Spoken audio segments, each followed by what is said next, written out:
আলাইকুম রহমতুল্লাহ, কেমন আছো তোমরা সবাই? আজকে দেখাবো বীজগণিত 3.1-এর 6 নং অঙ্কের সমাধান। তো তোমরা দেখতে পাচ্ছ এখানে অঙ্কটা আমি আগেই লিখে ফেলেছি। যেমন হচ্ছে 2x plus 2x is equal two 3 হলে এস স্কোয়ার প্লাস 1/s স্কোয়ারের মান কত? ঠিক আছে, এই অঙ্কটা আমার করতে হবে। এখন আমরা কিভাবে বুঝবো যে অঙ্ক হচ্ছে আমার এই একটা অংশ আর এই একটা অংশ, এই দুইটা অংশ থেকে আমি কোন অংশ দিয়ে হচ্ছে আমি অঙ্কটা করব? ঠিক আছে, তাহলে তোমাদের প্রথমে হচ্ছে বুঝতে হবে যে এখানে অঙ্কটা ভালো মতো পড়ে বুঝতে হবে যে এখানে চাইছে কি, বলছে কি যে 2x plus 1/x is equal two 3 হলে S square plus 1/s square এর মান কত? এই মানটা হচ্ছে আমার বের করতে হবে। ঠিক আছে, তাহলে অবশ্যই অনায়াসে আমরা এই অংশ দিয়ে, প্রথম অংশ দিয়ে হচ্ছে আমরা অঙ্ক করব। ঠিক আছে, তাহলে আমরা প্রথম অঙ্ক আমরা সমাধানটা করি। যেমন আমরা এখানে লিখতে পারি যে 2x plus 2x equal to 3, এটা হচ্ছে আমাদের দেওয়া আছে। ঠিক আছে, দেওয়া আছে, তোমরা এখানে উপরে লিখতে পারো দেওয়া আছে, দেওয়া আছে কথাটা লিখে এই অঙ্কটা তুলবে। তোলার পরে উভয় পক্ষকে আমরা বর্গ করব। ঠিক আছে, উভয় পক্ষকে বর্গ করে নিলাম। এখানে ছোট্ট নোট করে লিখে দিতে পারো যে উভয়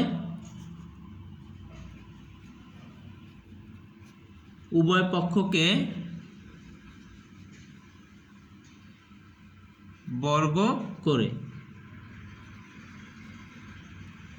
ঠিক আছে, এতটুকু নোট লিখে দিতে পারো।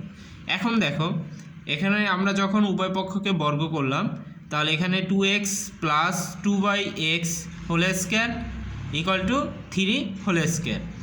ঠিক আছে, এখন আমরা দেখো এখানে এই যে প্রথম যে পার্টটা আছে, এই পার্টটা হচ্ছে আমাদের একটা সূত্র পড়ে।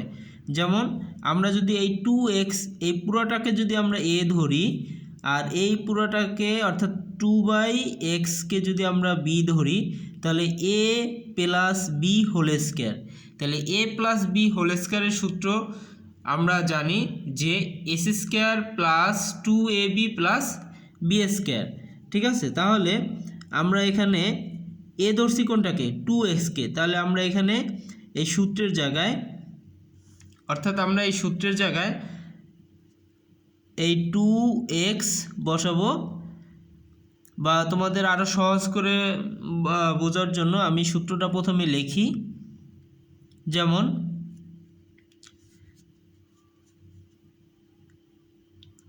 a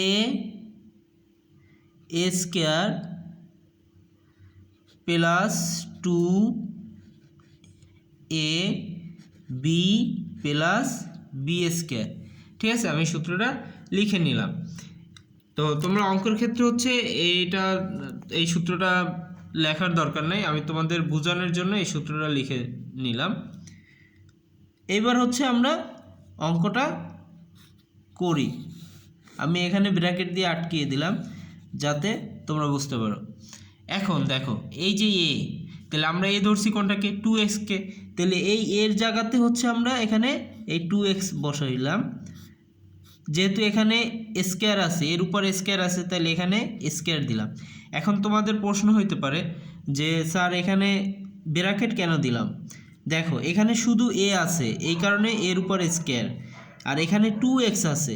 এখন আমি যদি এখানে শুধু মনে করো এই ব্র্যাকেট না দিয়ে স্কোয়ার দিলাম, তাহলে এই 2-র উপরে যদি স্কোয়ার দিই তাহলে কিন্তু x বাদ যায়, 2-র উপরে শুধু স্কোয়ার বোঝাবে। আবার যদি 2-র উপরে না দিয়ে x-এর উপরে দিই তাহলে কিন্তু 2 বাদ যাবে। এই কারণে আমরা ব্র্যাকেট দিয়ে তারপর হচ্ছে স্কোয়ার দিলাম। তার মানে এই স্কোয়ারটা হচ্ছে 2-র উপরেও বোঝাচ্ছে এবং x-এর উপরেও বোঝাচ্ছে।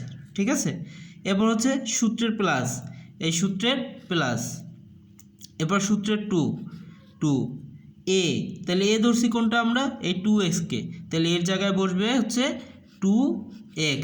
এখানে অবশ্যই তোমাদের ইন্টু দিতে হবে, আর নাহলে কিন্তু অঙ্ক ভুল যাবে, কারণ এখানে ইন্টু যদি তুমি না দাও তাহলে কিন্তু 22 বোঝাবে। ঠিক আছে, আচ্ছা, এরপর বি ধরছি কোনটাকে আমরা, এই 2x-কে বি ধরছি, তাহলে এখানে আবার ইন্টু দিলাম, দিয়ে হচ্ছে এই 2x লিখলাম। ঠিক আছে, এরপরে সূত্রে কি আছে প্লাস, এই হচ্ছে প্লাস বি ধরছি কোনটাকে আমরা এই 2/x-কে, তাহলে এখানে 2/x এখানেও হোল স্কয়ার দিয়ে দিলাম। ঠিক আছে, এই আমাদের দেখো যে সূত্রের সাথে মিল করে কিন্তু আমাদের অঙ্কে মানগুলো বসিয়ে নিলাম। ঠিক আছে, ইজিক্যাল টু এই যে এখানে 3-র উপরে স্কয়ার, তাহলে এখানে 3 আছে কয়টা, এখানে 2টা, তাহলে 3 3 9 লিখে ফেললাম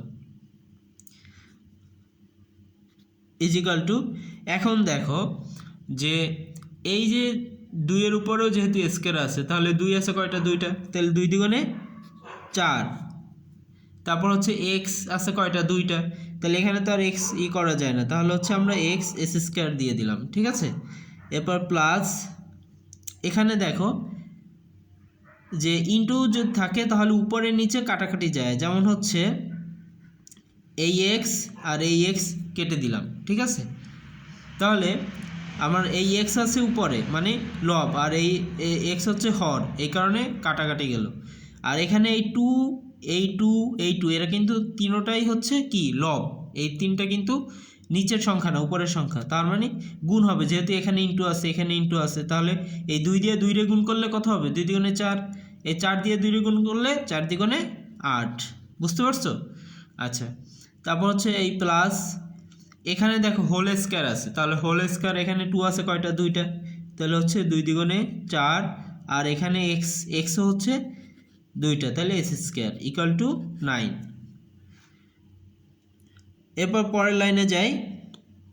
এখন দেখো যে এই লাইনটাতে 4s square plus 8 plus 4s square, তাহলে দেখো এই যে এস স্কয়ার এর এই এস স্কয়ার একটা মিল আছে, মিল আছে না, মিল আছে। আর এই যে সংখ্যা, এই সংখ্যাও একা, আর এই পাশে আছে 9, তাহলে আমরা সংখ্যাগুলো একসাথে করে ফেলি। তাহলে এখানে আমরা লিখতে পারি যে 4s স্কয়ার এই প্লাস প্লাস এই 4s স্কয়ার ইজিক্যাল টু, আমরা কিন্তু এখানে 8 লিখি নাই। ঠিক আছে, এই 9 তোমরা জানো যে অঙ্কের ক্ষেত্রে বীজগণিতের ক্ষেত্রে এই পাশের সংখ্যা যদি ওই পাশে যায় ইজিক্যাল টু যদি থাকে, এবং সেক্ষেত্রে যদি সংখ্যা এই পাশের সংখ্যা ওই পাশে যায় তাহলে প্লাস থাকলে মাইনাস হয়, মাইনাস থাকলে প্লাস হয়, তাহলে আমাদের এইটা আছে কি প্লাস, তাহলে এই পাশে আসলে হবে -8। ঠিক আছে, কখনোই কিন্তু তোমরা এখানে আগে হচ্ছে করবে না, 8 নিয়ে আসবে না। ঠিক আছে, আগে অবশ্যই হচ্ছে এই পাশে যে সংখ্যা থাকবে এই সংখ্যাটা হচ্ছে আগে লিখতে হবে, তারপর হচ্ছে পরের সংখ্যাটা আনতে হয়। ঠিক আছে, ওকে, এবার আমরা পরের লাইনে যাই। এখন দেখো এখানে 4x স্কয়ার আছে প্লাস, আর এখানে উপরে 4 নিচে এস স্কয়ার আছে, তাহলে আমরা উভয় পক্ষ থেকে আমরা 4 কমন নিতে পারি। তাহলে কমন নেওয়া যায় কখন, যখন উভয় পক্ষে একটা জিনিস একই জিনিস উভয় পক্ষে থাকে তখন কমন নেওয়া যায়। তাহলে আমরা এখানে 4টা কমন নেই, 4 কমন নিলাম, ব্র্যাকেট দিলাম, তাহলে থাকে কি এস স্কয়ার, এই এস স্কয়ার এই প্লাস, এখন এখানে তো 4 কমন চলেই গেছে, তাহলে কোনো কিছু থাকে না, তাহলে কোনো কিছু যদি না থাকে তাহলে আমরা উপরে 1 ধরতে পারি, আর নিচে হচ্ছে এস স্কয়ার। ঠিক আছে, ইজিক্যাল টু এখানে দেখো 9 হচ্ছে প্লাস বড় সংখ্যা আর -8 হচ্ছে ছোট সংখ্যা, তাহলে 9 থেকে 8 গেলে থাকে কত, 1। ওকে, তারপর হচ্ছে আমরা এখানে কি করব, এই S square plus 1/s square equal to, আচ্ছা আরেকটা বিষয় দেখো যে এখানে কিন্তু অঙ্কের ভিতরে 2টা যদি সমান সমান থাকে তাহলে এই পাশে বা হবে। ঠিক আছে, এই পাশে তোমরা অবশ্যই বা দিবা, বা দিবা, বা দিবা। ঠিক আছে, এই পাশে অবশ্যই বা হবে, প্রত্যেকটা ক্ষেত্রে বা হবে এখানে। আচ্ছা, তারপরে এখন এই যে 1, আমরা এখানে 1 আছে, এই 1 লিখলাম, এখানে দাগ দিলাম, আর এই যে 4 আছে কি এই পাশে গুণ আছে, গুণ আকারে আছে, তাহলে গুণ যদি থাকে, যদি ইজিক্যাল টুর এই পাশে আসে তাহলে এটা ভাগ হয়ে যায়। ঠিক আছে, ভাগ হয়ে যায়। তাহলে দেখো আমাদের অঙ্কে চাইছে কি, অঙ্কে চাইছে হচ্ছে এস স্কয়ার প্লাস 1/s স্কয়ারের মান কত, তাহলে আমরা কিন্তু এখানে মান পেয়ে গেছি already, S square plus 1/s square equal to 1/4। Okay, এই হচ্ছে এই 6-এর সমাধান। এখানে হবে অ্যান্সার। যে অতএব লিখতে পারো নির্ণেয় সমাধান S square plus 1/s square equal to 1/4। Okay, আশা করি অঙ্কটা বুঝতে পারছো।